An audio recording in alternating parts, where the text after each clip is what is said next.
This particular sutta is one of my favorite suttas. I give it every time I give a retreat.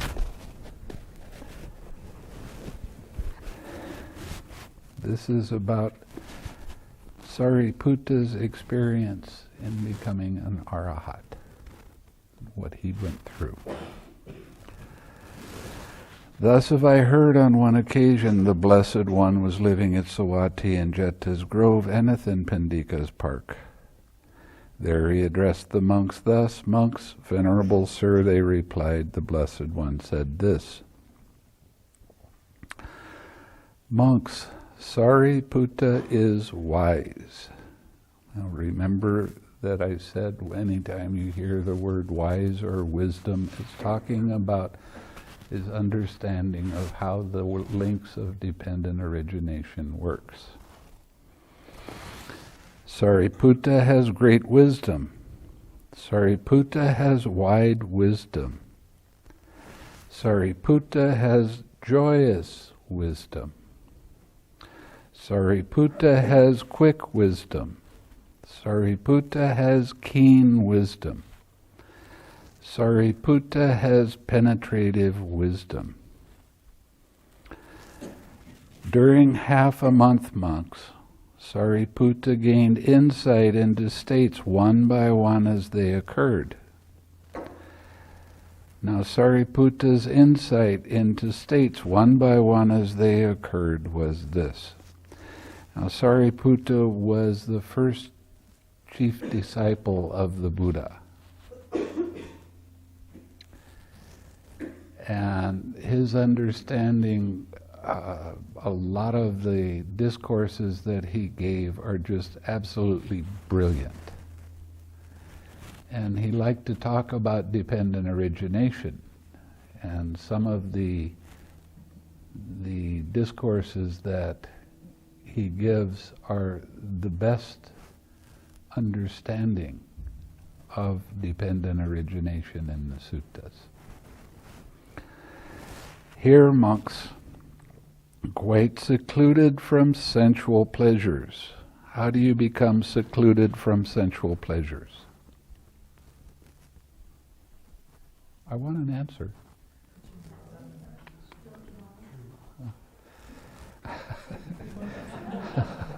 Wow. Okay, you say.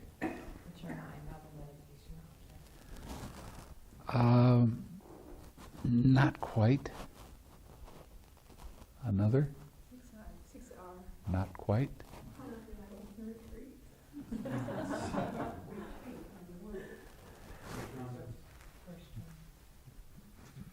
Well, we're talking about the first jhana. How do you become secluded from sensual pleasures?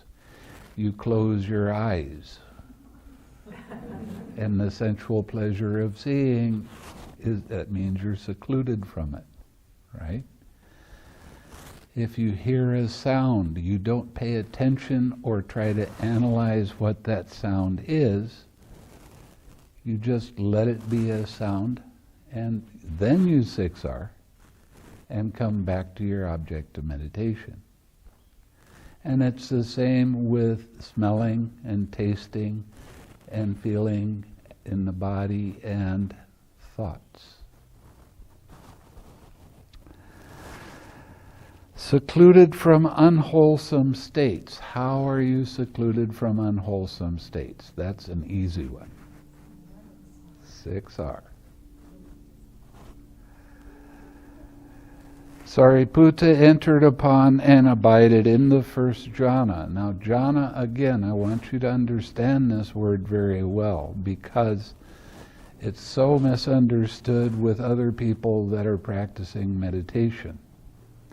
It's a level of your understanding. And the understanding has to do with how to let go of hindrances and not let distractions pull your mind away for long periods of time.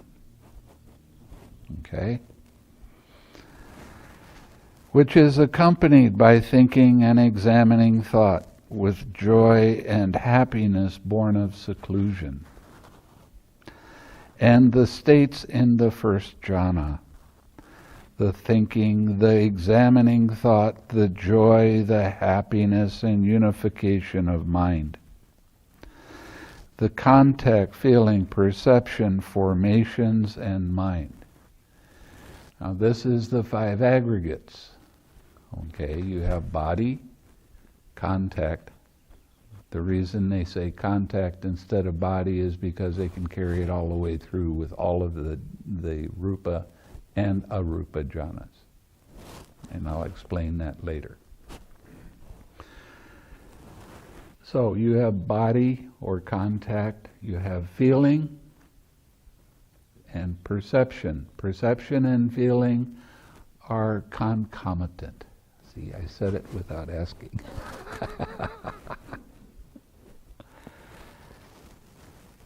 You have formations and you have consciousness. The 5 aggregates and the 4 foundations of mindfulness are exactly the same thing. It's just a different way of describing it. So, when we're talking about getting into a jhana, we're also talking about developing your insight and mindfulness. A lot of people that practice straight vipassana, they really like the 4 foundations of mindfulness. They take it like it's their own. And they don't realize that the 4 foundations of mindfulness are actually talking about the different stages of jhana. So it's a little bit different than what's being taught right now. A little bit. Okay. The enthusiasm, decision, energy, mindfulness, equanimity, and attention. These states were defined by him one by one as they occurred. Known to him those states arose, known they were present, known they disappeared. What is that saying? Everything is impermanent. Everything is changing. Now, one of my main problems with vipassana is that there's such a stress on impermanent suffering and the impersonal nature of everything that you miss seeing how the links of dependent origination work. In the Mahavagga, there is a thing that says you can see one or all of the 3 characteristics of existence without ever seeing the links of dependent origination. So you can see anicca, dukkha, anatta without seeing the links of dependent origination. But when you see the links of dependent origination, you see in each link anicca, dukkha, and anatta. So when people overstress anicca, dukkha, anatta, they're missing something. And if they make that the main focus of the meditation, they're not going to go deep enough in their understanding of how this process works to actually experience nibana. And we'll get to that in a little bit too. This is a very comprehensive sutta. He understood thus, so indeed these states not having been come into being, having been they vanish. Regarding those states, he abided unattracted. He didn't hold on to anything. Unrepelled. He didn't try to push anything away. independent, detached, free, dissociated. These are different ways of describing the impersonal nature of everything that arises. Not taking it personally, seeing it as an impersonal process. With a mind rid of barriers. A mind rid of barriers means there's no distractions arising. He understood there is an escape beyond this. And with the cultivation of that attainment, he confirmed that there is. So you get into the first jhana, you know that you still have more to go. So you keep on meditating.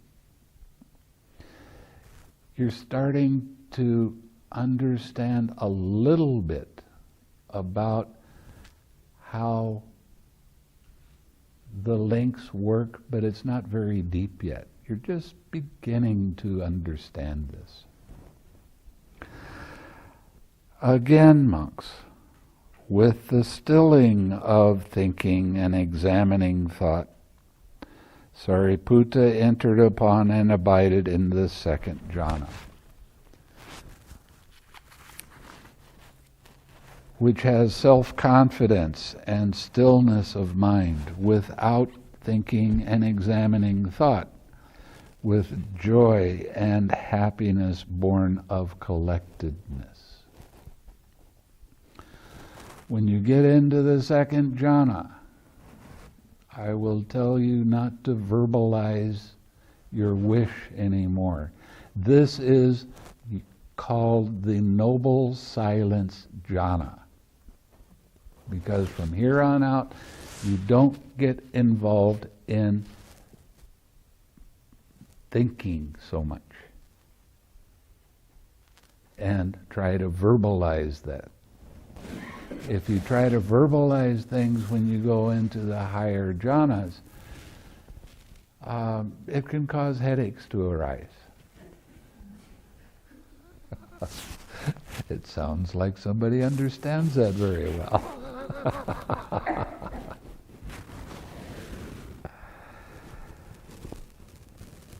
Now, one of the things when you get into this jhana, you start getting confidence. You start going, yeah, now I'm starting to get it. I'm starting to understand what this thing is. And that transfers not only in the meditation, but it transfers into your daily life. And you start to have more confidence in everything. And you start feeling, I'm really starting to understand. One of the things that happened when I was in Malaysia, I was teaching a bunch of people this meditation. And one of my students, they came to me and they said, I have a brother-in-law that's very much a Christian. And we got talking about spiritual things. And she started explaining to him some of these things that happen in meditation, and he stopped her and he said, why is it that Buddhists are always so intelligent? Of course. You're going to be a lot more intelligent at the end of this retreat than you are right now. I pride myself in making you smart.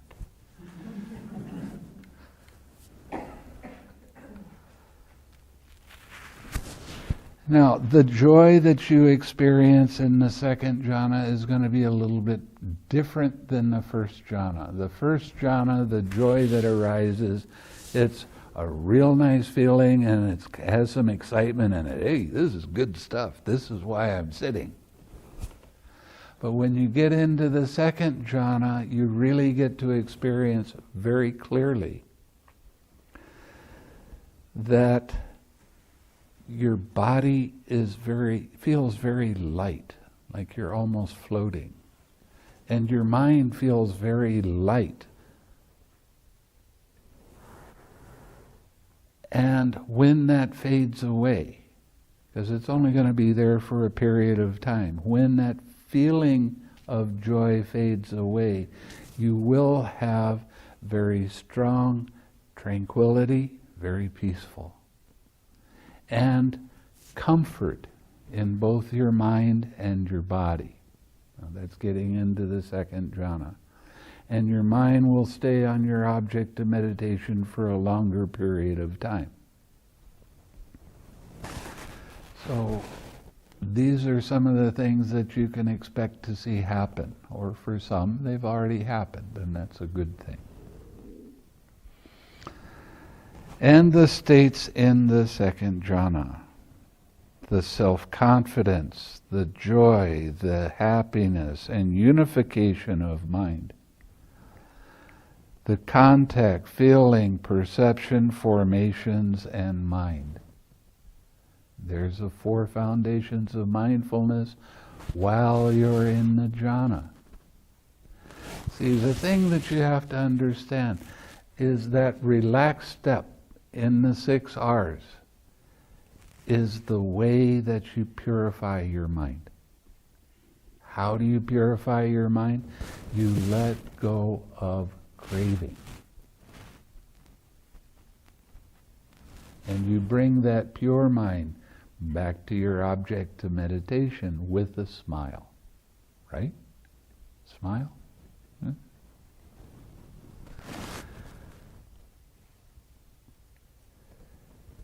When other people are practicing meditation, they don't have that relaxed step.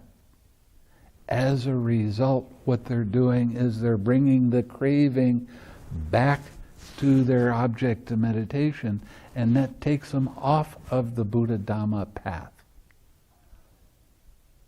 They start going away from the Buddha's teaching, even though they can claim that they are teaching the Buddha's path. If they don't see and recognize that relaxed step, they will suffer.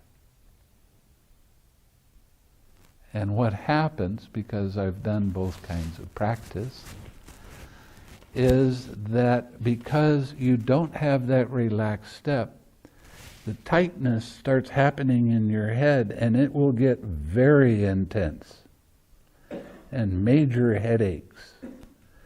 And at times it can be so intense it's like somebody takes a hot needle and sticks it right in between your eyes. And when I was practicing straight vipassana, I would go to the teacher and I say, I got this massive headache. It's really bad. You know what they told me to do? Ignore it, it's nothing. Ignore the craving, it's nothing.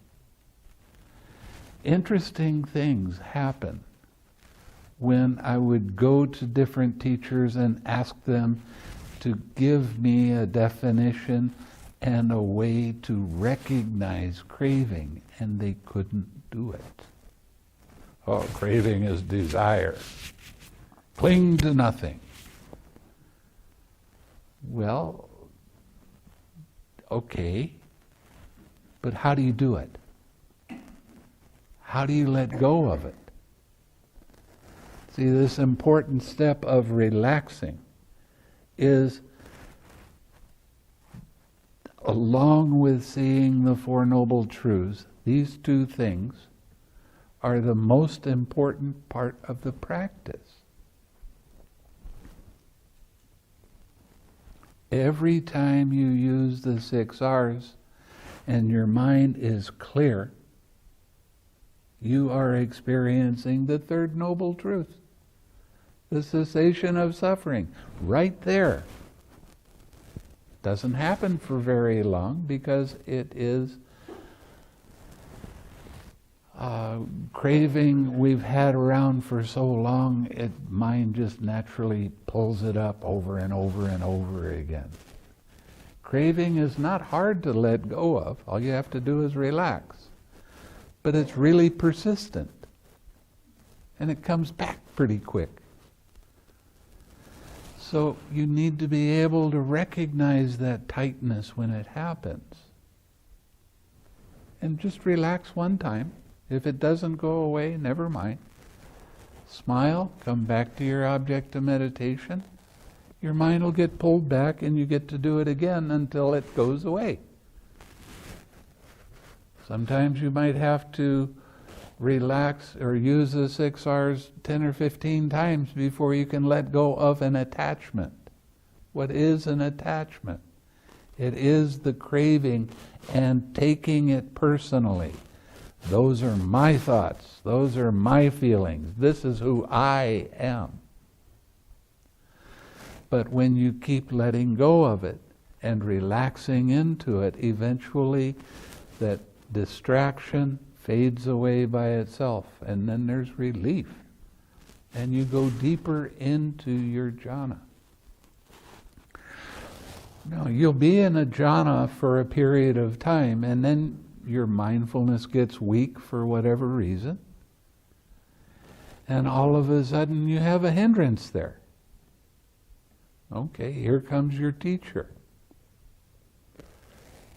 So you work with that. And when you finally let go of that attachment, you'll go deeper into the next jhana. That's the way it works.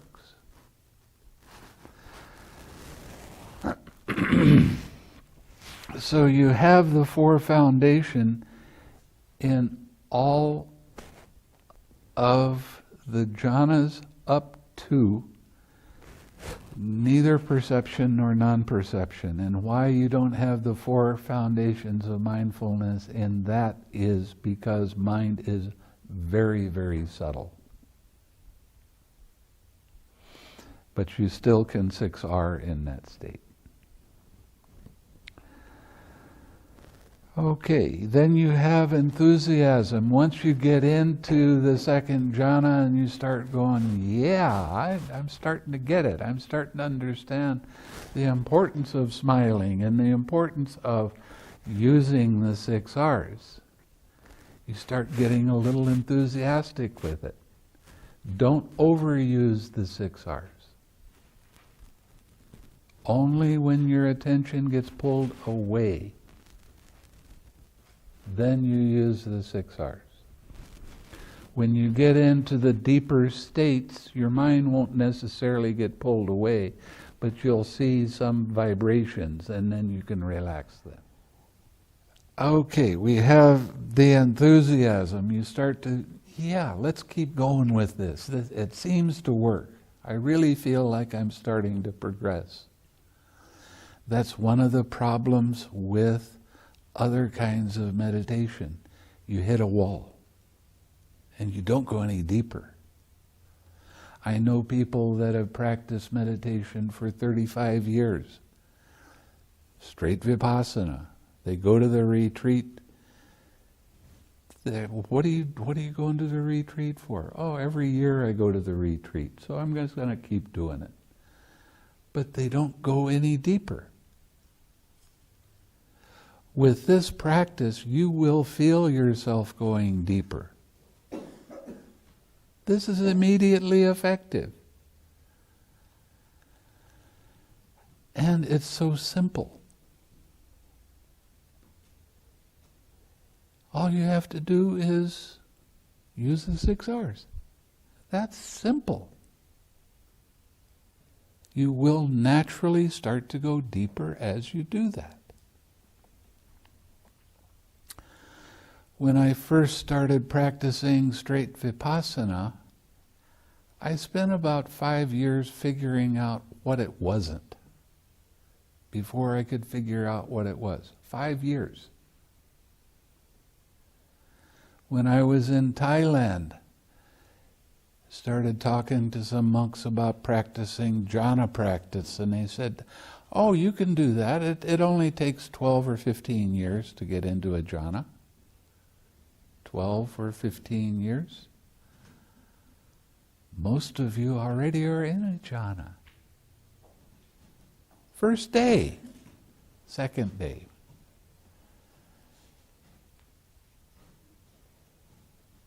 So I kept on talking to other monks, and I ran across these Sri Lankan monks, and they laughed when I said, well, the Thais say it takes about 12 to 15 years to get into a jhana. And they started laughing and said, well, you come to Thailand, it only takes 10 years.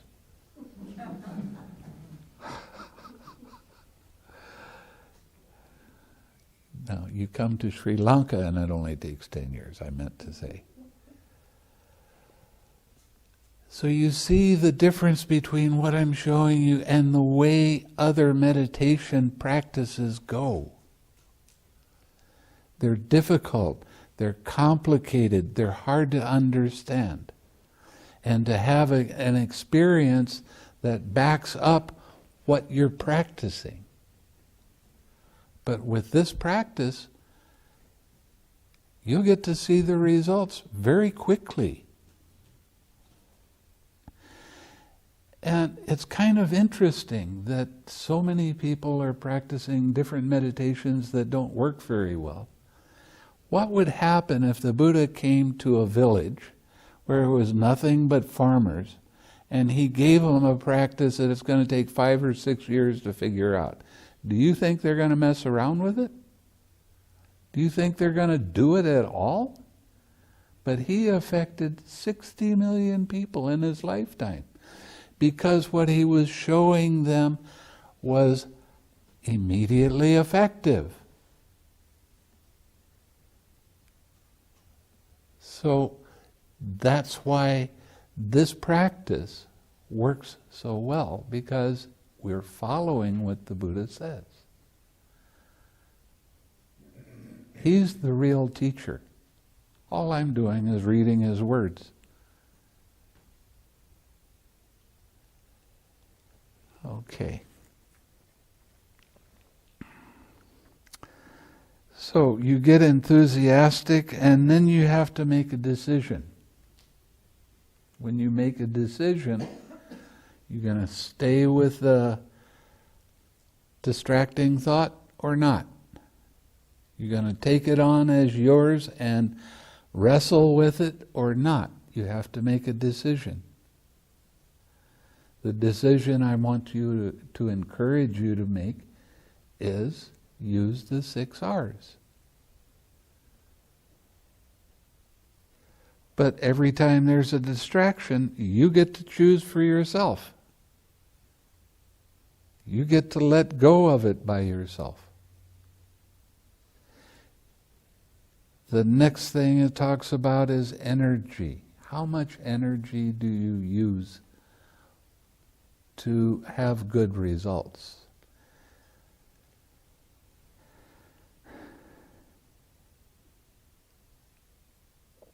Right effort is one of the main keys. And right effort is the practice of 6 R's. But you can't use the 6 R's as a stick to make things go away and to stop them from coming up. That's not what the 6 R's are about. The 6 R's are about not keeping your attention on the distraction and relaxing and bringing up something wholesome and keep going with that. If you try to use the 6 R's to make things stop, you're going to get disappointed. Because it's not to make things stop. It's to let go of craving. So you have a pain in your knee and you say, well, if I 6 R that pain, it'll go away, but it doesn't. Well, am I doing this right? Well, it depends. Are you using the 6 R's right? It's not going to make things go away in your time frame. Eventually, that pain will go away if it's a meditation pain. But I'll tell you, I've been practicing meditation for about 40 years. Actually, it's 41. And for 15 years, I had a pain in my arm every time I sat, just like somebody took a knife and stabbed me and pulled it down and then turned the blade. And it was so intense that I couldn't pick my arm up after I got done meditating for a while. If I would have known how to use the 6 R's, I wouldn't have had the resistance to it and keeping my attention on it. It would have gone away much, much more quickly on its own. So you have a decision to make whether you want to do that or not. It's your choice. You can suffer or you can let go of the suffering. I prefer to let it go, but that's just me. You can do whatever you decide. And I'll tell you, it's real important to follow these directions without adding anything else that you've done in the past. One of the things that Suzuki Roshi, he made a statement that became very popular. And that is, when you sit and do your meditation, have a beginner's mind. Do you know what's going to happen next? Or are you trying to control what's going to happen next? If you're trying to control it, that's going to lead to more suffering. As you let it be and relax and smile and come back to your object of meditation, all of these things are more in balance. It's more natural. You're more in harmony with the way things truly are. And that's what the 6 R's do for you.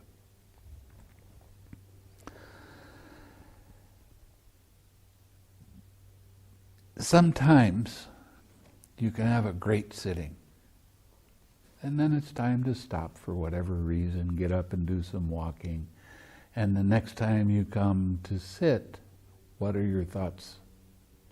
I want that to happen again.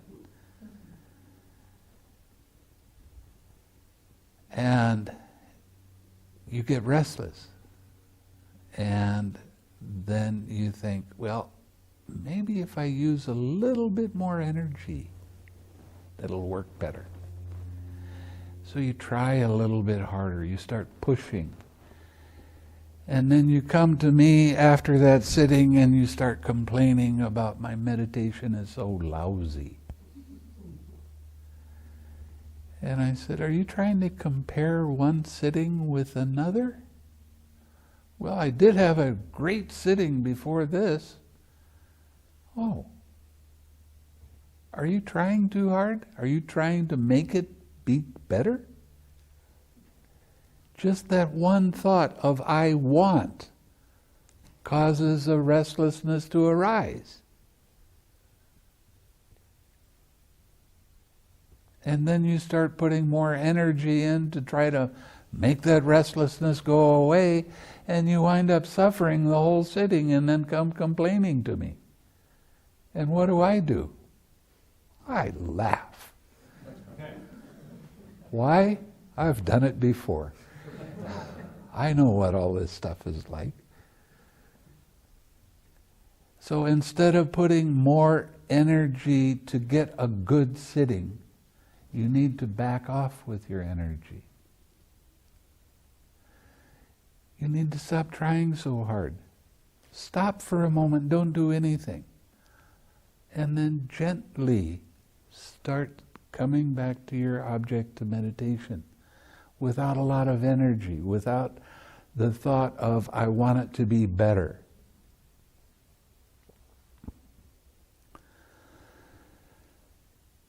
Then your meditation is going to settle down. Now sometimes, after you do some walking meditation or you went and took a shower and you come back and you sit, your mind can be real active for a period of time. What's your mind trying to do? help you develop your mindfulness. It might be for 15, 20, 30, 45 minutes, an hour, that your mind is just always coming up with all kinds of weird thoughts, but you 6R and you relax, and okay, that's the way it's going to be right now. And then you'll get to a place and all of a sudden, clink, you go into a very deep state of meditation. And your mind is real alert, and you're able to see how everything starts to work more easily. So these hindrances, when they arise, they're your teachers. They're showing you where your attachment is, and you have to make the decision to let go of that attachment and relax and use the 6Rs. Then your meditation will get deeper very quickly. I had a man last spring that came from, I don't even remember where he came from, but he'd been doing a lot of Hindu meditation and TM, and he'd practiced with the Tibetans, and he'd done practice with Thich Nhat Hanh, and he listened to the instructions and started doing whatever he felt like he needed at the time. Didn't follow the directions. Oh, I tried this one meditation and it really worked well. On the in-breath, I sucked in loving kindness. On the out-breath, I let go of hindrances. And don't do that. Do you want to progress in the meditation or not? Don't do that. Follow what I'm saying. Why? Because it works. It took 3 weeks to get him to finally follow the directions. He'd come in for an interview and start talking about different Hindu practices or Tibetan practices, and I tried this. Don't do that. Don't add anything to these instructions. Don't subtract anything from these instructions, and you will have fast progress. If you start adding this, I remember this one time it really helped out. Well, it doesn't.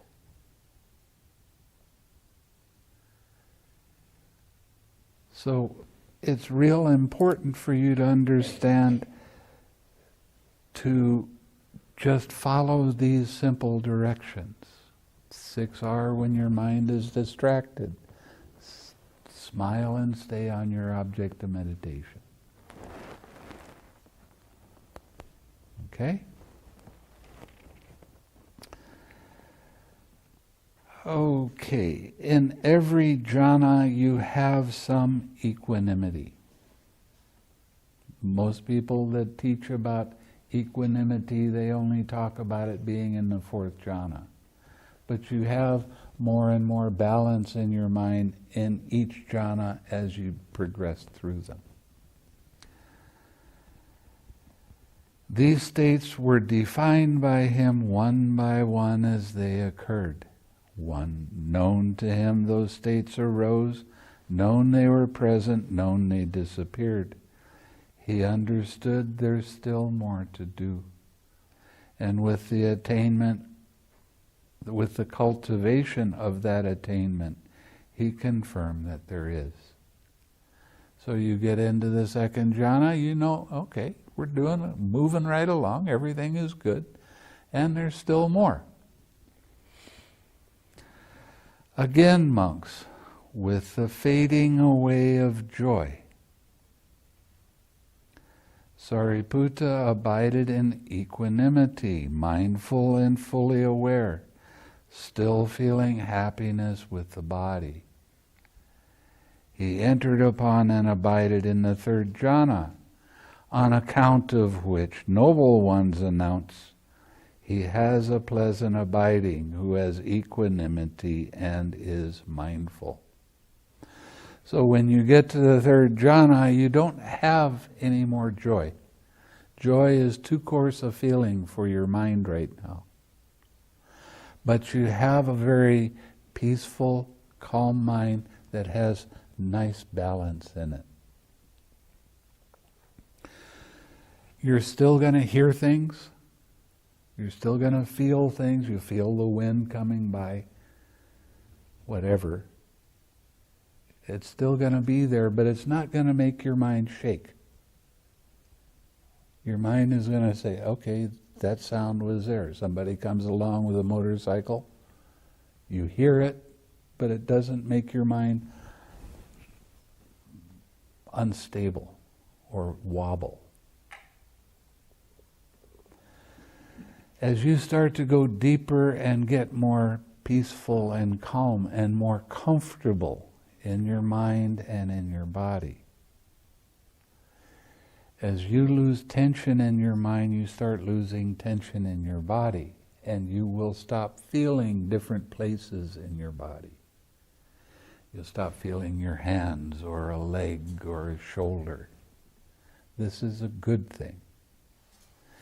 As you continue on, the feeling of loving kindness is going to move from your heart up into your head. Do not push it back down into your heart. If you do that, we had one lady that insisted that she do that. She almost went crazy because she wouldn't believe what I was telling her. She was controlling and pushing down. Every time that feeling wanted to come up, she'd push it down more. So, this is a natural process. If that feeling wants to move up, fine, let it be up there. Okay? It's important that you stay in harmony with your mind and your body.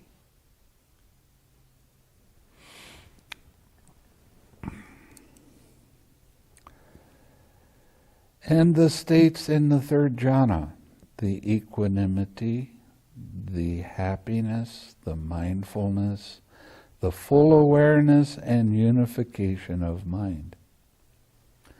The contact, feeling, perception, formations, and mind. There's the four foundations again.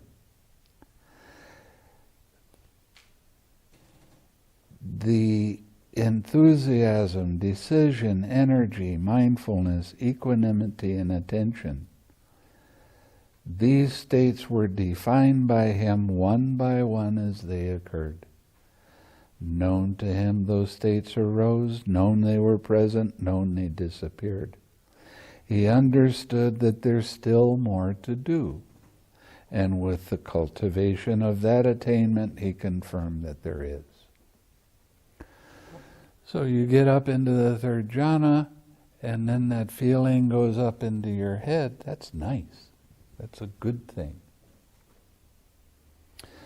Again, monks, with the abandoning of pleasure and pain, with the previous disappearance of joy and grief, Sariputta entered upon and abided in the fourth jhana, which has neither pain nor pleasure due to purity of mindfulness, of equanimity, When you get to the fourth jhana, this feeling stays up here, and you're radiating loving kindness from your head. When that happens, I will tell you, okay, now I'm going to change your meditation. And then I'll tell you how to do that. And it takes about one sitting with this other kind of meditation that I teach you. It's about sending loving and kind thoughts to other spiritual friends, to family members, to neutral persons and to enemies. This is called breaking down the barriers.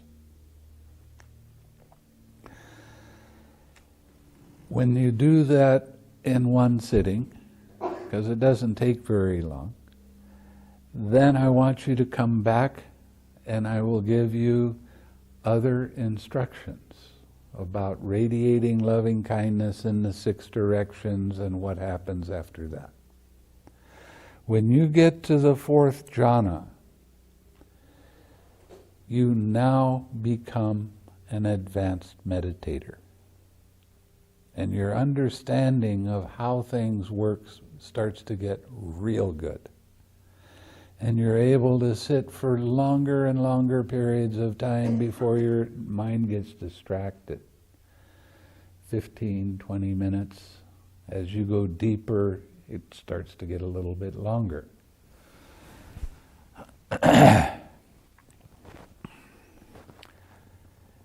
Now, when I first started out here in America, which is 17 years ago,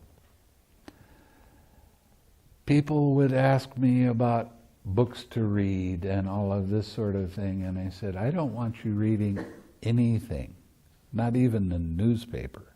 I don't want you reading anything. What I want you to do is practice a meditation and listen to Dhamma talks. When you get to the 4th jhana, your understanding is good. And that's when I'll tell you, okay, you can start reading the suttas and you can start reading other Dhamma books. And you'll pick up some Dhamma books and you'll start reading it and you'll start going, oh, they didn't know what they were talking about. It's not like that. And you'll see where the mistakes are that are being made because of one-pointed concentration. So what happens after a period of time is you keep coming back to the suttas because they're neat. And it's very systematic and it's very ordered in a very good way so that you can progress. And your understanding becomes very good. So getting to the 4th jhana is a major step. That's the first major step. Well, that's your second major step. The first major step is getting into the jhana to start with. To show you how truly important and wonderful it is to get into the jhana. If you experience a jhana only one time in your life, you make so much good merit that you will be reborn in a heavenly realm when you die. Just from one thing, one experience. Your mind becomes so pure that you'll be reborn in the Brahmaloka. And we'll get into that at some other point. But it's a real important thing for you to get into the jhana. If you experience the jhana, one jhana, you have the potential to experience nibana. Nibana is a word that a lot of people hear. They call it nirvana in Sanskrit. But I use a Pali. I don't like R's in words so much. It's hard on the ear. That's why I don't say Dharma, I say Dhamma. See the difference? So, Nibbana is 2 words that are put together. Ni means no. It's a negative. Bana means fire. So your mind becomes cool as you let go of craving, which is the cause of fire. It's the cause. It's the heat. There's two kinds of nibana that you can experience, and you probably will experience at some point in your life if you keep this kind of practice going. The mundane nibana, every time you use the 6 R's, you're experiencing letting go of the craving, letting go of the heat, and having a cool mind. That's the third noble truth, the cessation of suffering. The other kind of nibbana is called supramundane nibbana. And that's the nibbana that I want at least half of you to experience on this retreat. I'll get disappointed if you don't.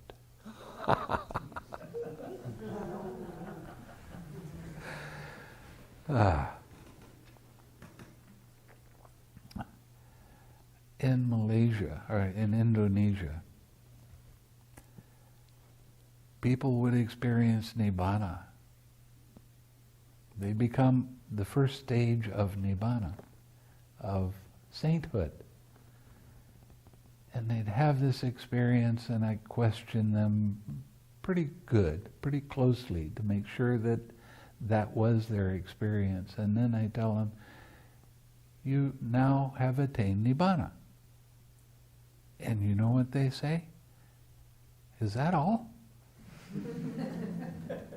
Everybody that, including myself, everybody that has been practicing and hearing about nibbana their whole life, when they're doing Dhamma work, we think that there's going to be these major fireworks going off and it's going to be so unbelievably wonderful. And it is, but you don't see any fireworks. What you see is a mind that changes and becomes more pure, more uplifted. What you see is a mind that's developing more and more happiness all the time. You won't break a precept on purpose. You can have the temptation, but your mind will say, nope, don't do that. Don't say that. It's not right.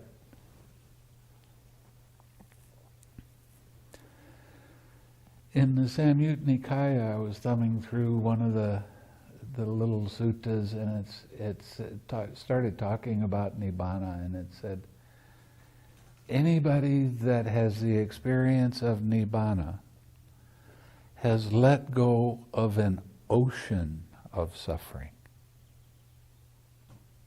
I like that. That's a good one.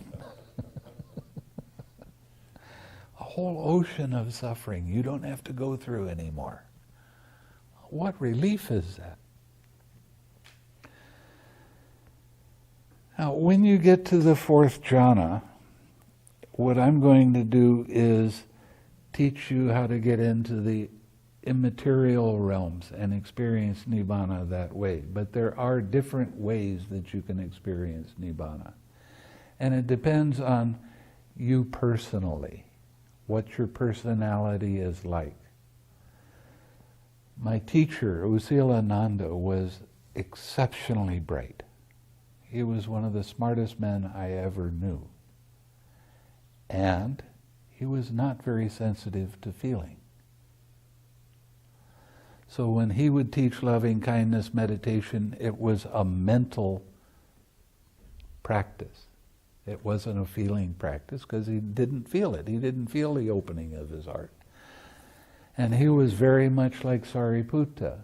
Sariputta was very wise. He was a first chief disciple. I mean, he's pretty good. But he wasn't sensitive to feeling. The second chief disciple was very sensitive to feeling. He was intelligent, but not quite as.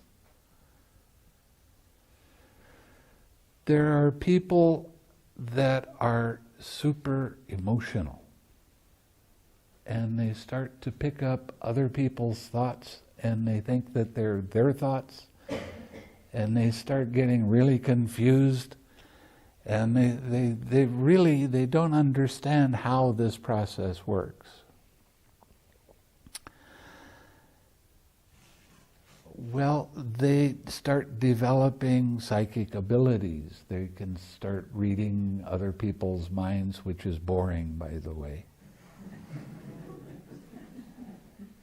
And you have to learn how to turn it off so you don't get distracted. I don't care what you're thinking about right now. Block that.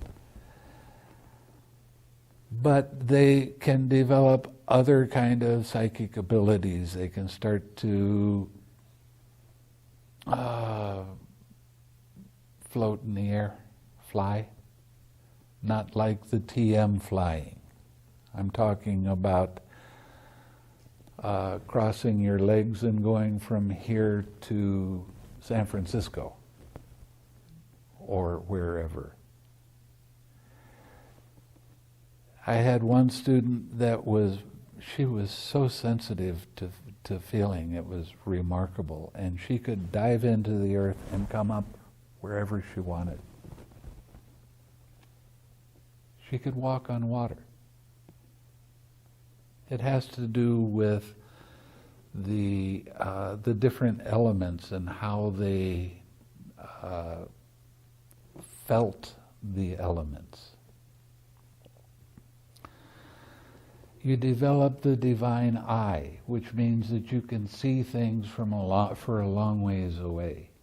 And these are things that I test in some of the students. Thank God I don't have a lot of highly emotional students. They're more balance with intellect. But I had this one student, and she said, "Oh, I can see heavenly beings. I can do all kinds of neat things." And I started testing her. And I said, "Okay, my mother at the time when she was alive, my mother lives in San Diego area. She lives in a town called Escondido. You tell me what the street number is and what her address is. And what kind of clothes is she wearing? What color?" And she did. And right after she told me that, I called up my mother. I said, "What color clothes are you wearing today?" She said, "What are you talking about?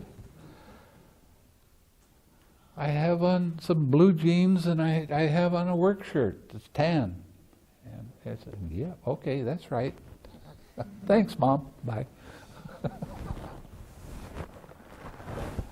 But you also develop the divine ear, where you can actually communicate and hear what somebody else says a long ways away. And you can go and start visiting other realms and talk to other beings, heavenly beings, Devaloka, Brahmaloka, hell realm. You can talk to them.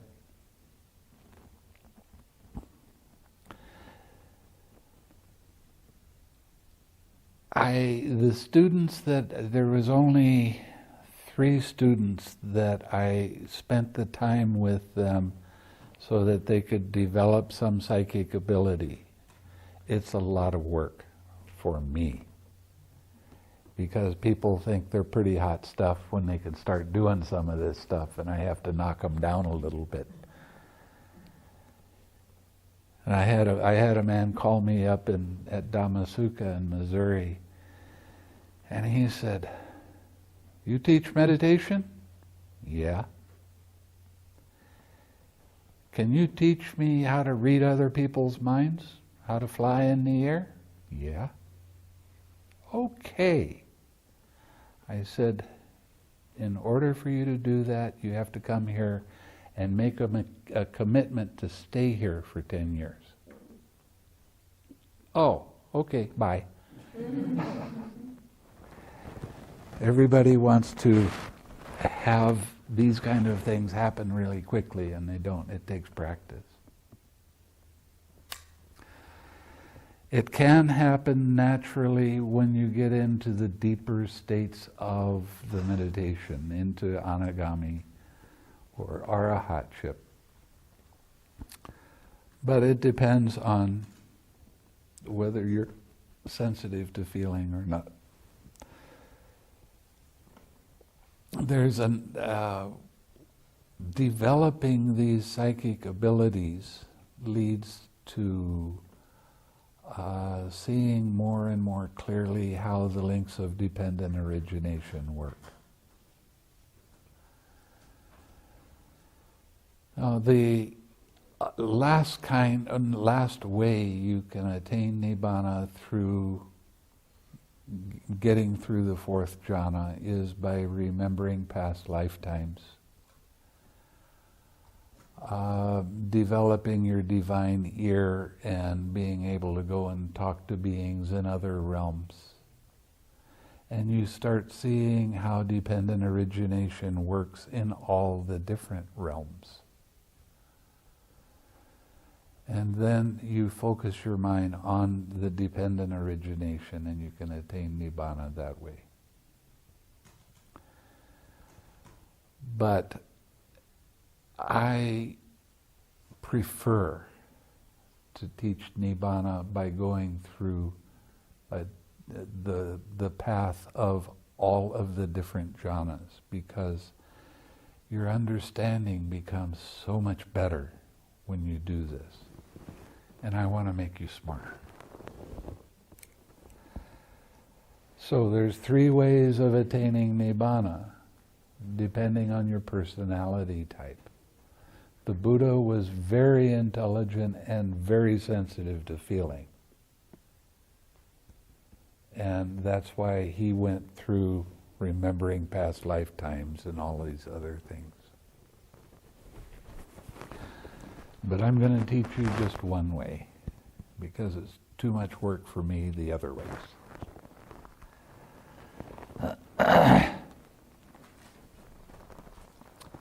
Okay. And the states in the fourth jhana, the equanimity, the neither painful nor pleasant feeling, the mental unconcern due to tranquility, the purity of mindfulness and unification of mind, the contact, feeling, perception, formations, and mind. There's your 4 foundations of mindfulness again. The enthusiasm, decision, energy, mindfulness, equanimity, and attention. These states were defined by him one by one as they occurred. Known to him those states arose, known they were present, known they disappeared. He understood there's still more to do, and with the cultivation of that attainment, he confirmed that there is. Okay, when you get to the fourth jhana, you don't have body feeling anymore unless there is contact. Okay, and contact means something has to touch you. You will be able to feel an ant walking across your hand. You'll feel that. But your mind, it's okay, it doesn't matter. Your mind's not going to shake because you have such balance in your mind. And your mindfulness is getting very sharp, and you're starting to see more and more clearly how this whole process works. So now we're going to get into the immaterial realm. And the immaterial realms means you don't have body anymore. You're in a mental realm. It used to drive me crazy in Indonesia because these people would get into these immaterial realms and start telling me what's happening in their body. You don't have a body. You're putting your attention on it, so you will feel these things. You don't put your attention on it, you won't. So you still have some full awareness, but it takes contact for you to be able to notice these things. If I come up to you and you're in one of the immaterial realms and I say, I need to talk to you right now, you'll hear me. Your mind's not going to shake. You'll know what I said. Now you make a decision whether you want to talk to me or not.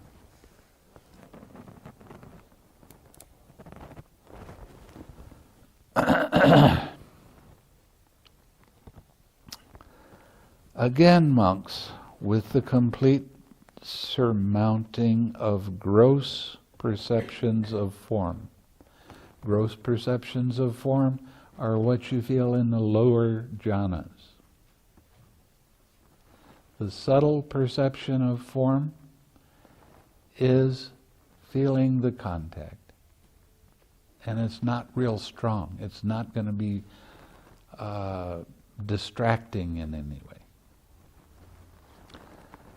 And with the disappearance of gross perceptions of sensory impact. You still will feel, but you won't be disturbed by it. Aware that space is infinite. Sariputta entered upon and abided in the base of infinite space. Now what happens is, in the fourth jhana, you're staying with the loving kindness. When you get into the immaterial realm, the feeling of loving kindness changes. It becomes different. You describe it to me. I will ask you if you see a change. And then by your description, I know whether you've seen it or not. And you will also experience an expansion in your mind in all the directions. It's just kind of a going out feeling. This is called compassion with infinite space.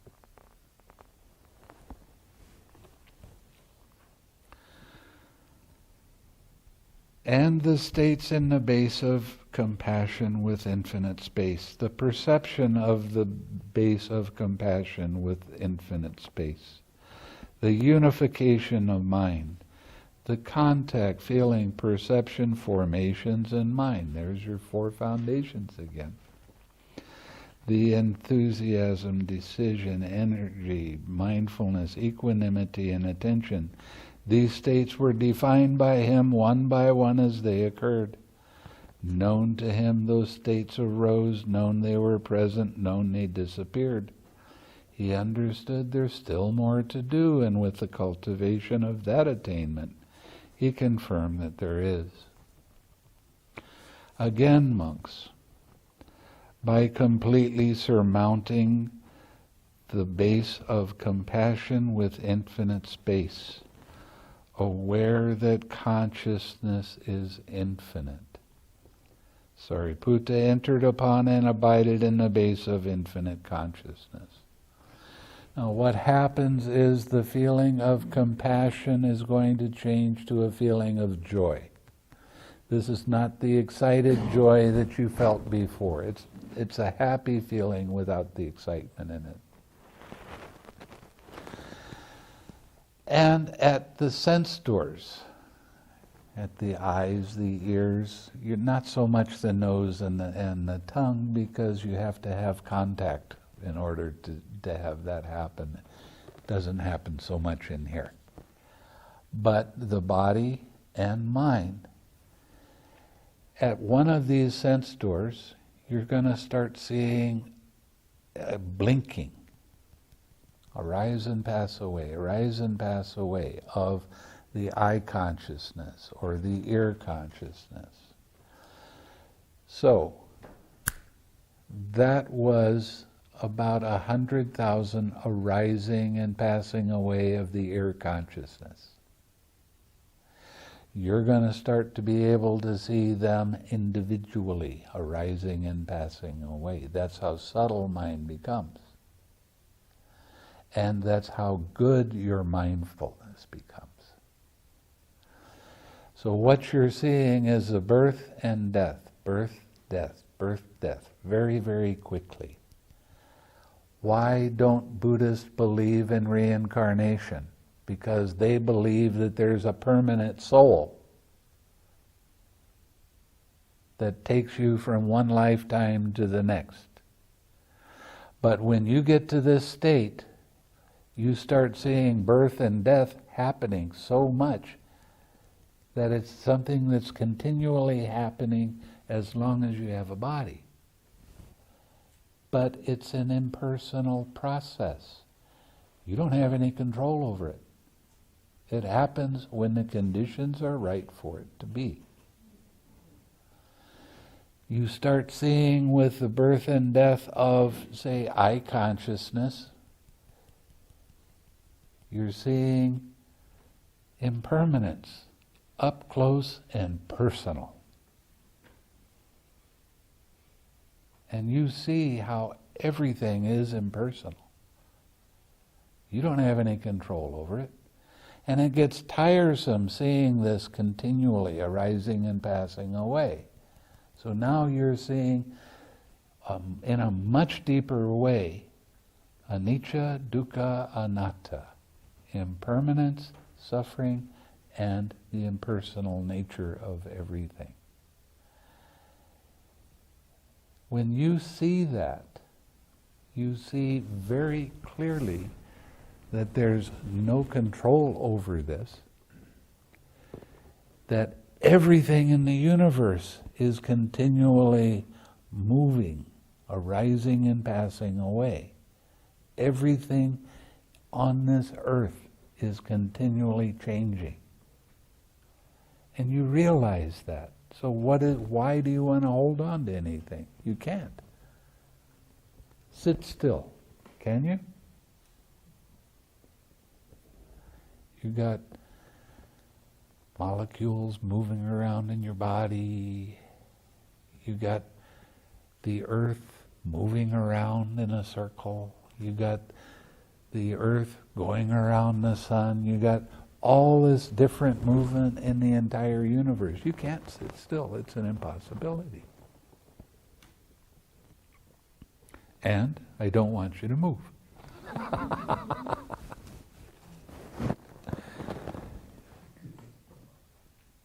Go.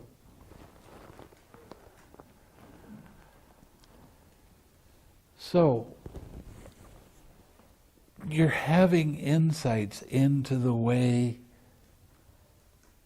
this process works. This mind-body process works. And you're seeing it for yourself. And it really has some big oh wows. We started up a magazine called Oh Wow. I wanted to call this meditation Oh Wow, but I got put down for that. But you have no idea how many people come into the meditation after they've seen something and they say, oh, wow. And that's what this meditation is like. You have a lot of oh wows because you're starting to understand more and more clearly how this process works. And you're starting to see that there's nothing to hold on to. There's no sense in getting caught up in your attachments. As you go deeper into the meditation, the realm of equanimity becomes more and more subtle. And it's pretty amazing.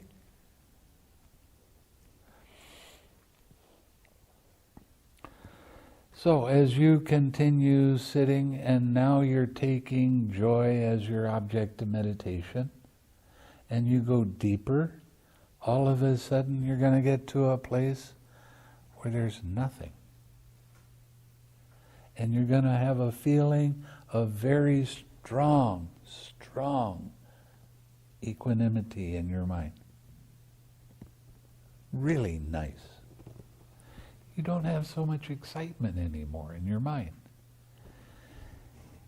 when people get into this state and they're do it fairly well, you come in and you start talking to me and say, how's your meditation? Fine.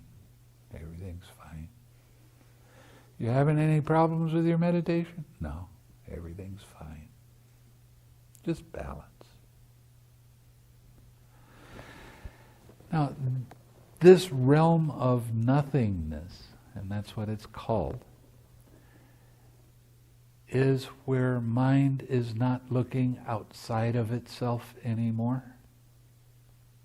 And you're just observing how mind works. Now, your object of meditation is equanimity. And if you put too much effort in your equanimity, you're going to start to get a little restless. If you don't put quite enough energy into it, you're going to start to get dull. This particular realm is where it's real important to understand that you need to adjust tiny bits with your energy. Back off just a tiny bit. If that wasn't quite enough, do it again. But you might have to adjust your attention on your object of meditation 3 or 4 times in a sitting.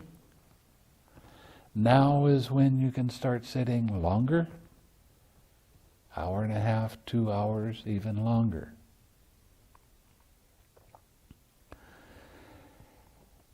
And this is one of the most interesting states that you can get into, because there's a lot of stuff that happens in there. I'm not going to tell you about it. You have to tell me. But it's quite an interesting state. Now, what you have just done is you have gone through all of what is called the Brahma Viharas. The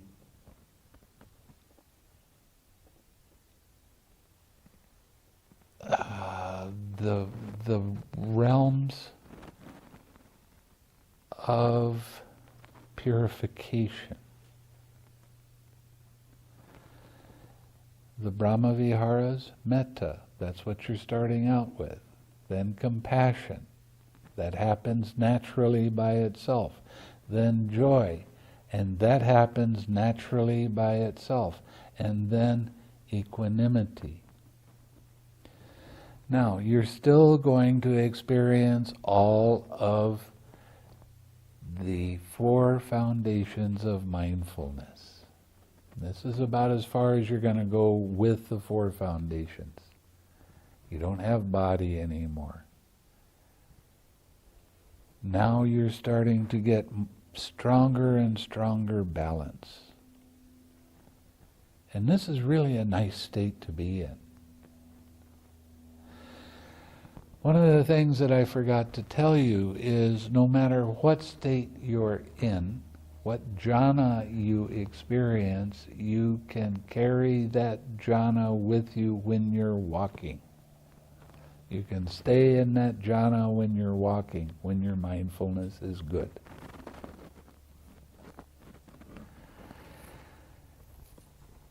There are some people that I teach what is called mastery of the jhanas. And that's where you can go into and out of a jhana in the blink of an eye. The Buddha, whenever he gave a Dhamma talk, he was going out and in to the 4th jhana continually, in between each word that he said. He had great control. But there's a lot of advantages to be able to go into and out of different jhanas depending on the situation in your life. I'm not going to talk too much more about that because I want you to attain nibana first.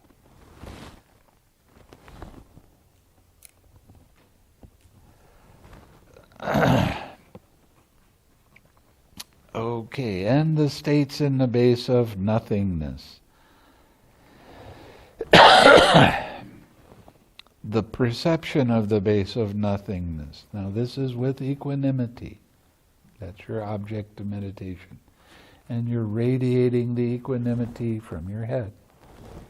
Don't have a body anymore. And the unification of mind. The contact, feeling, perception, formations, and mind.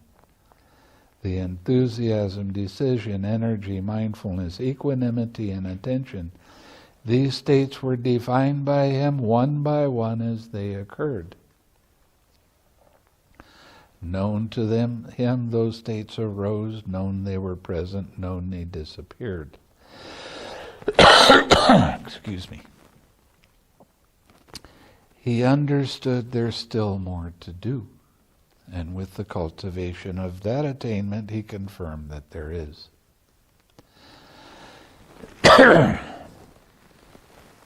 Now, what happens is your mind will start to become very, very peaceful and calm.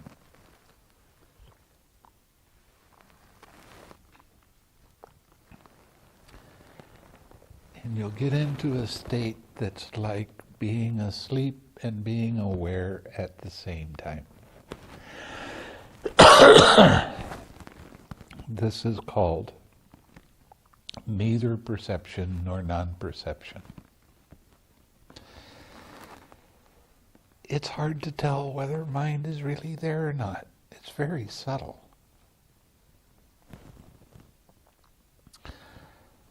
After you get into that state, it will start to fade away, and you're just going to take mind as your object to meditation, and there's not going to be any disturbances for a long time. Your mind's attention won't move for 15, 20 minutes, 30 minutes, an hour, even longer.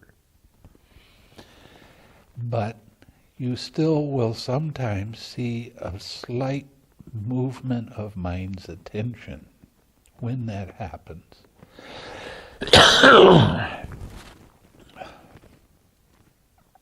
relax. Now, some of my students, I have one that I call a Doug, and the other one I call it a Brenda. Doug's curiosity kept him from attaining nibana for a long time. A Brenda is, I've been sitting for an hour, hour and a half, nothing's happening, I might as well get up and do something. It drove me crazy. Don't do that. Finally, after 3 years, she finally understood that she's not supposed to do that. Then she attained nibana. Don't become a Brenda or a Doug.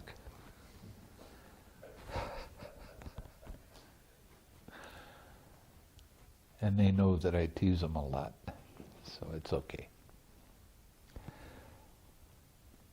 When you get into nothingness, I want you to be able to sit for 2.5 or 3 hours without moving. When you get into neither perception or non-perception, I want you to sit even longer.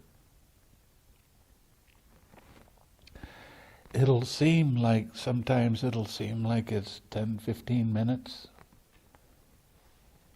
And it'll be 4.5 hours.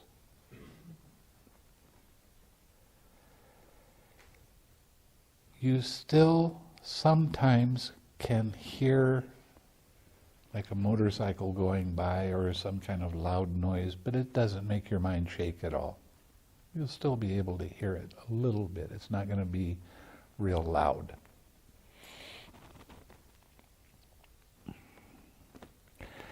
When you see that little tiny movement or vibrations, what you are seeing now is 1/12 of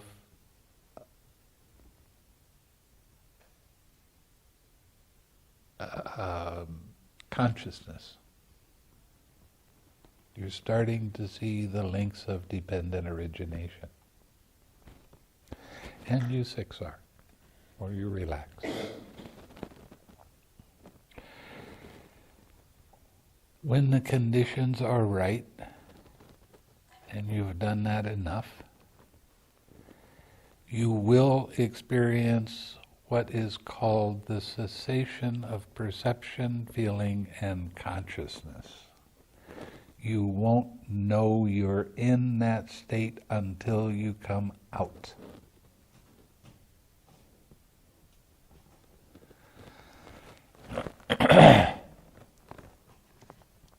This is where your mind is at its purest. There is no ignorance, there is no craving, there is no consciousness. You'll be in that period for a period of time. It's not real long at first. But what will happen is when you come out, you will feel real strong relief. Some people see it, some people don't, but it's little tiny movements arising and passing away. These are the links of dependent origination. Then you will experience such amazing joy that you never want it to stop. I mean, this is good stuff, and it stays around for 3 or 4 days. You will also feel a shift in your perception of things. You'll see that things aren't quite the way you thought they were, and you start seeing more clearly. That is the experience of nibana.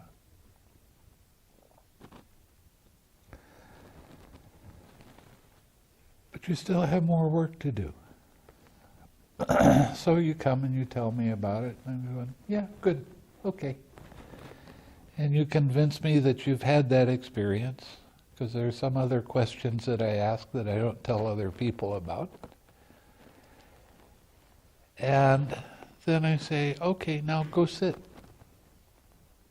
You have a lot of joy. You don't feel like sitting at that time. You want to go play. You want to really, what is this stuff? This is really wonderful. But you've only had the path knowledge.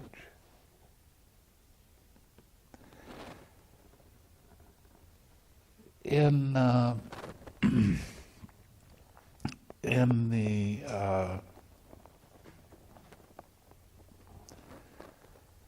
good qualities of the Dhamma, or of the Sangha, excuse me, it says the true Sangha members, that's the people that experience Nibbana.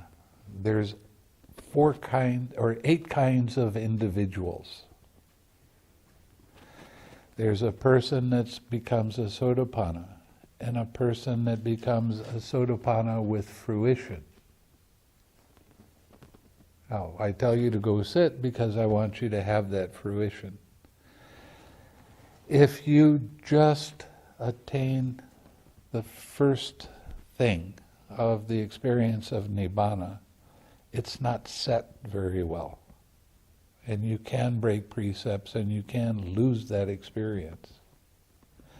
When you get the fruition, you won't. So you need to have the whole process happens again. When you experience Nibbana, then my instructions are, now I want you to go back to equanimity and do the equanimity for a short time in the 6 directions and then all directions, and then get back into neither perception nor non-perception and continue on with sharp mindfulness. Eventually you'll get to a place where everything ceases again. There's no perception, there's no feeling, there's no consciousness. And you'll be in that for a period of time, and you'll come out with even more relief and a little bit more clear idea of these little bumps that are happening, and that is the links of dependent origination. And the joy is even stronger. that when you experience that, you will not break a precept on purpose. You might have the temptation in mind to do it, but you get ready to say something you know that's not true, and your mind will say, no, don't do that. Don't say that. If you don't have the fruition, after a period of time, you will be able to break the precepts again. You will be able to say things that aren't true. You will be able to take things that aren't given. So you have to be careful, and you have to continue on. But it's such a nice state, you start going, yeah, okay, let's do that again. That's really good.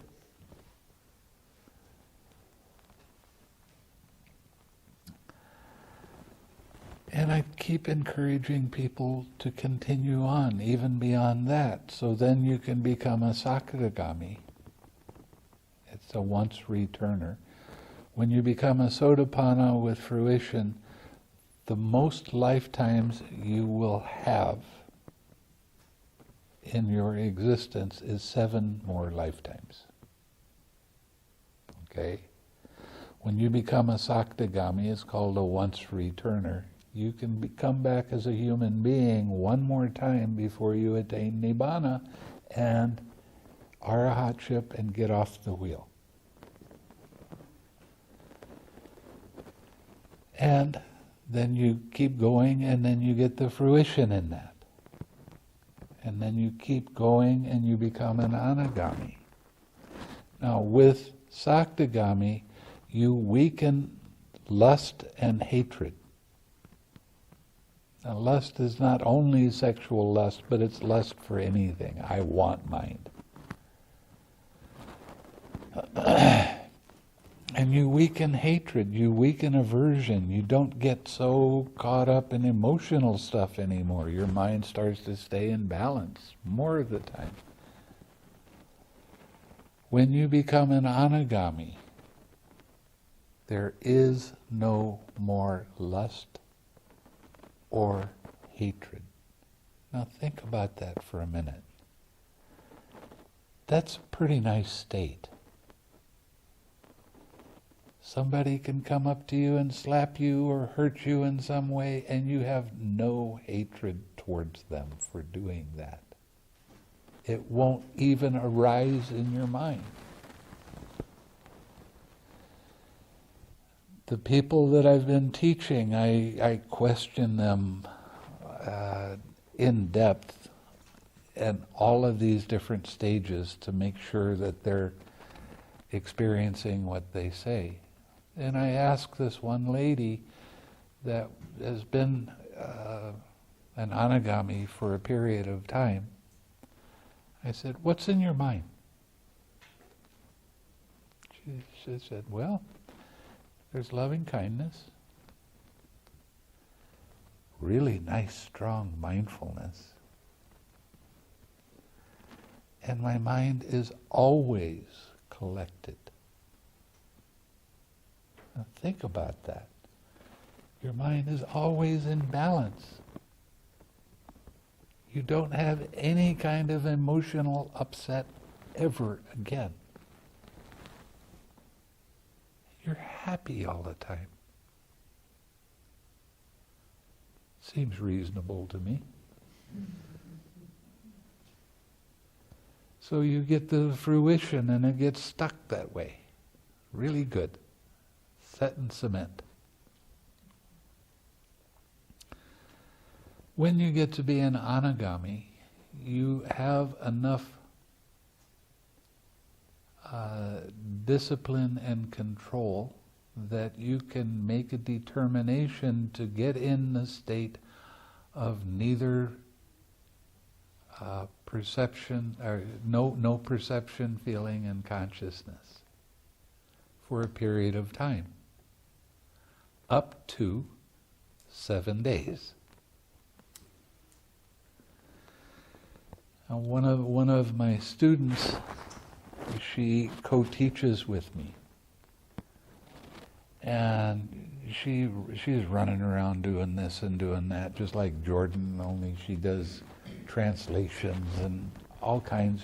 She's really important to me to help with Indonesians, because I don't speak Indonesian or Bahasa. And she was starting to run down and get low energy. And I suggested that she make a determination to get into neither, or to the cessation of perception, feeling, and consciousness, but only for 20 minutes, see what happens.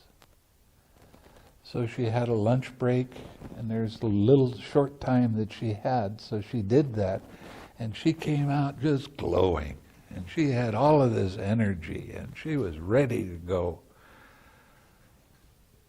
So these are some of the small advantages that you can gain when you get into these kind of states. It's definitely worth it. No more suffering. There's still some. You still kind of think you're hot stuff when you're an anagami. Look at what I can do. I can sit for 6 days, not move. I don't take any food, I don't take any water, I don't go to the toilet, I don't need to do any of that stuff. All I do is sit. I'm pretty good.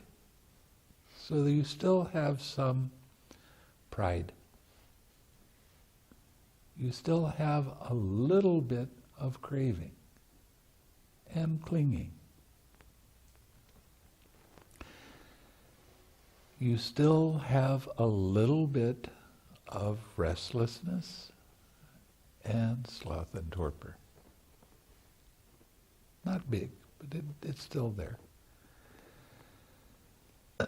You still have a desire to be reborn, but to be reborn in a Devaloka instead, or a Brahmaloka instead of anywhere else. And you still have a little bit of ignorance. You haven't seen the links of dependent origination as clearly as an arahat does.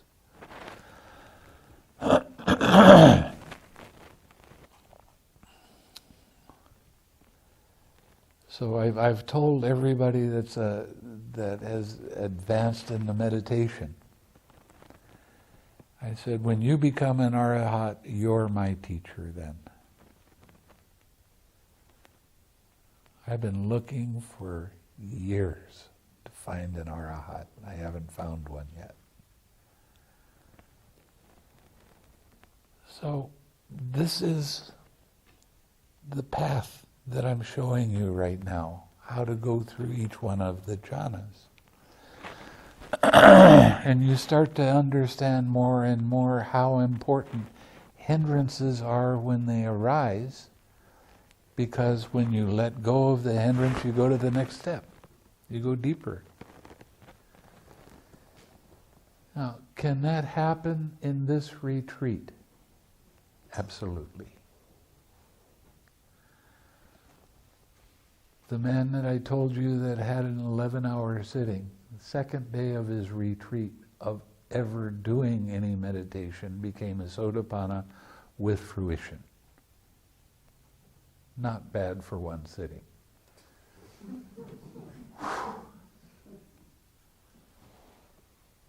And he eventually became an anagami with fruition. Amazing. 9-day retreat can happen. This is a 10-day. Okay. You got an extra day.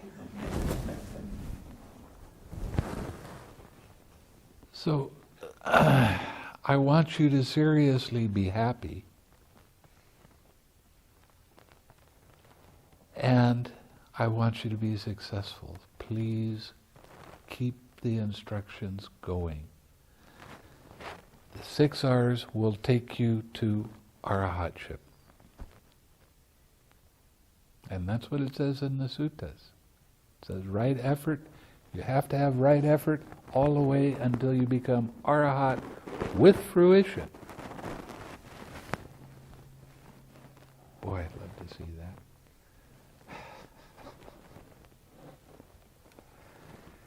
Then the Dhamma would really start to spread.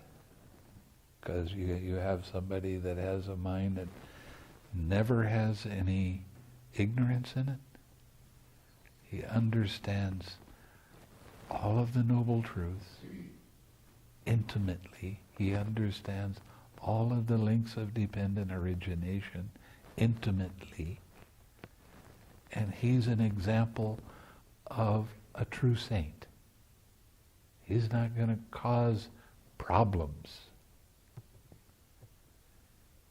And he's always going to have this amazing dispassion. They have a mind that has no passion in it at all. That sounds like a good thing to experience to me. So, one of the things I wanted to tell you before I went on is when you get into neither perception nor non-perception, and you sit for a long period of time, when you get done with the sitting, I want you to run up and down some stairs for a little bit to get your circulation going. I don't want you to hurt your body by doing this. Also, before you come out of that sitting, I want you to reflect on all of the things that happened in the sitting. And anything that happened, I want you to 6R. Sometimes people see colors, sometimes they see patterns, sometimes they see other things. There's all kinds of really, oh wow, insights that you're going to be having, probably starting tomorrow for most of you. You're going to start seeing how these things work, and you're going to start understanding it more and more clearly. And it gets to be more and more fun. It really does. Okay, so I've been talking for a long time. You got any questions? Oh, I knew it. This is obviously academic for me at least, but it seems you're implying when you describe the different levels of sainthood that reaching nibana each time is more difficult, maybe because... Not more difficult. In a way. Okay. What happens is you have the experience the first time, okay? Now you kind of know what's going to happen, and you start feeling it getting close, and then you jump in, and nothing. So you have to learn to develop your disenchantment and dispassion. Now this is where a lot of the people in Indonesia start talking about I'm bored. Nothing's happening. Well, you are certainly not progressing when you do that. If you're bored, that means you're not mindful. And who's bored? Who is taking it personally? Who wants something else to happen? So in a way, it's more difficult because you kind of know when these feelings start to happen, and you have to. And this is what I tell people in Indonesia a lot: is you have to tell yourself before you sit, I don't care what happens next. I really don't. It doesn't matter what happens next. My job is just to observe. That's it. And those are the people that go pretty quick. Now, this one one person, I mean, he had the first step and the fruition in one sitting. It depends on the people that are doing it. How well do you follow directions? It's really what it boils down to, especially when it gets to the more subtle states. Are we happy? Okay, let's share some merit. May suffering ones be suffering free, and the fear-struck fearless be. May the grieving shed all grief, and may all beings find relief. May all beings share this merit that we're thus acquired for the acquisition of all kinds of happiness. May beings inhabiting space and earth, devas and nagas of mighty powers, share this merit of ours. May they long protect the Buddha's dispensation. Sadhu, sadhu, sadhu. Actually, one of the reasons that I do the sharing of merit at the end of a Dhamma talk is because the Buddha said that if monks will share merit at the end of the Dhamma talk, devas will protect the Dhamma for a longer period of time. And that's why I do that. I want this to stay around for a long time.